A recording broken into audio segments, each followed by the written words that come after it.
Bienvenidos a Estoicismo en Acción.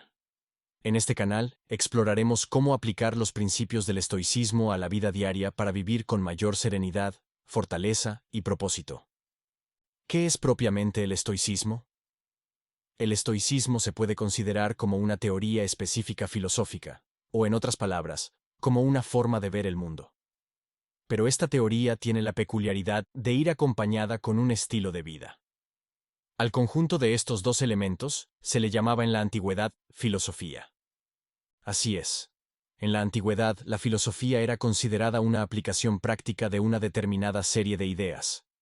El estilo de vida y la teoría del estoicismo está fundamentada en la fortaleza, en la capacidad de resistir las adversidades, también en la moderación, esto es, en la autorregulación emocional, actitudinal y también de comportamiento, y en la noción de que todos deben contribuir al bienestar de todos.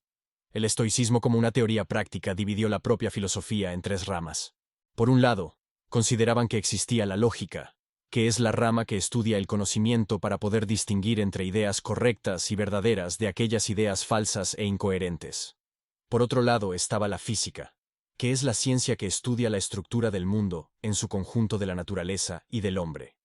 Se analizaban tópicos como cómo está estructurada la realidad, o cuál es el origen de esta realidad. Esto, por supuesto, con un objetivo práctico, pues consideraban que para poder adecuarse uno al mundo, debe conocer el mundo, y para poder autorregularse, uno debe conocerse a sí mismo. Y finalmente la ética, que sería una ciencia aplicada que estudia el comportamiento humano, intentando distinguir entre el bien y el mal, por supuesto, buscando también ser una normativa adecuada para las situaciones cotidianas. Es decir, tenemos dos niveles en el estoicismo, la parte teórica y la parte práctica, que es donde ellos llegan a poner el énfasis sobre la relación de estas tres ramas. Los filósofos estoicos consideraron que eran una unidad indisoluble, es decir, que todas estaban ordenadas sistemáticamente dependiendo las unas de las otras, de forma que era absurdo considerarlas como algo separado, y al mismo tiempo viendo que los temas de las tres ramas llegan a interactuar entre sí. Para comprender esta relación hicieron algunos símiles o ejemplos, comparando por ejemplo la filosofía a un huevo. Así, la lógica sería la parte externa, la clara sería la moral, y el centro la física. Por supuesto, esto intentando hacer hincapié en su unidad indisoluble. Más plástica puede ser su comparación de la filosofía con una ciudad amurallada, considerando que la lógica sería la muralla, defiende los pensamientos. La física sería el trabajo interno y la ética quien da la dirección de ese conjunto. El fundador del estoicismo fue propiamente Zenón de Sitio, y su influencia fue muy grande desde el inicio.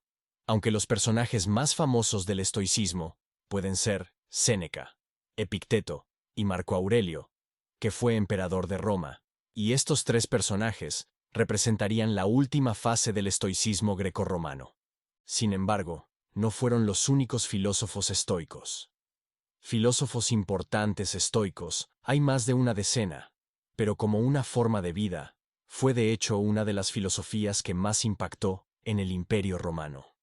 De manera que como filósofos estoicos, en el sentido de seres humanos que intentaban llevar a cabo las ideas y las prácticas o estilos de vida de los estoicos, eran probablemente miles dentro del Imperio Romano. Sobre todo influyó el estoicismo en las élites romanas, llegando los emperadores incluso a ser educados bajo esta filosofía. Las ideas principales del estoicismo en relación a la física tienen que ver con el fundamento de la realidad, considerándolo como un logos, es decir, como una razón universal. Los estoicos consideraban que el mundo estaba racionalmente organizado, en donde nada sucede sin una razón, porque su origen sería una deidad totalmente racional y totalmente perfecta. En cuestión del conocimiento, su propuesta más original fue la representación cataléptica, que no sería sino ideas que están revisadas, analizadas, confrontadas tanto con la lógica como con la experiencia para alcanzar la verdad. Y en cuestión de ética, analizaron sobre todo la relación entre la pasión y la razón. Los estoicos consideraban que la razón humana era una partícula de la razón universal, como si fuera Dios dentro del ser humano. Pero también estaban conscientes de aquellos impulsos que pueden llegar a ser incontrolables y en ocasiones llegar a ser nocivos, como emociones negativas o exageradamente intensas, considerando que cuando la razón gobierna las pasiones, se alcanza la virtud, un estado de excelencia donde tanto la propia salud y el propio desarrollo se compaginan con contribuir al mundo. La virtud, consideran los estoicos, es la única fuente verdadera de felicidad, y en esto se distinguen de otras filosofías que ven, por ejemplo, la felicidad en el puro conocimiento, o que ven la felicidad en el placer. Los estoicos, en cambio, consideraban que la felicidad viene de este estado de excelencia que denominaban virtud, y para ellos esto implica también el cultivo adecuado de la libertad interna, es decir, de la capacidad que tiene el ser humano para elegir. Por supuesto, ellos proponían una serie de prácticas, de hábitos, de actitudes para alcanzar paulatinamente la propia virtud. Suscríbete y comienza tu viaje hacia una vida más plena.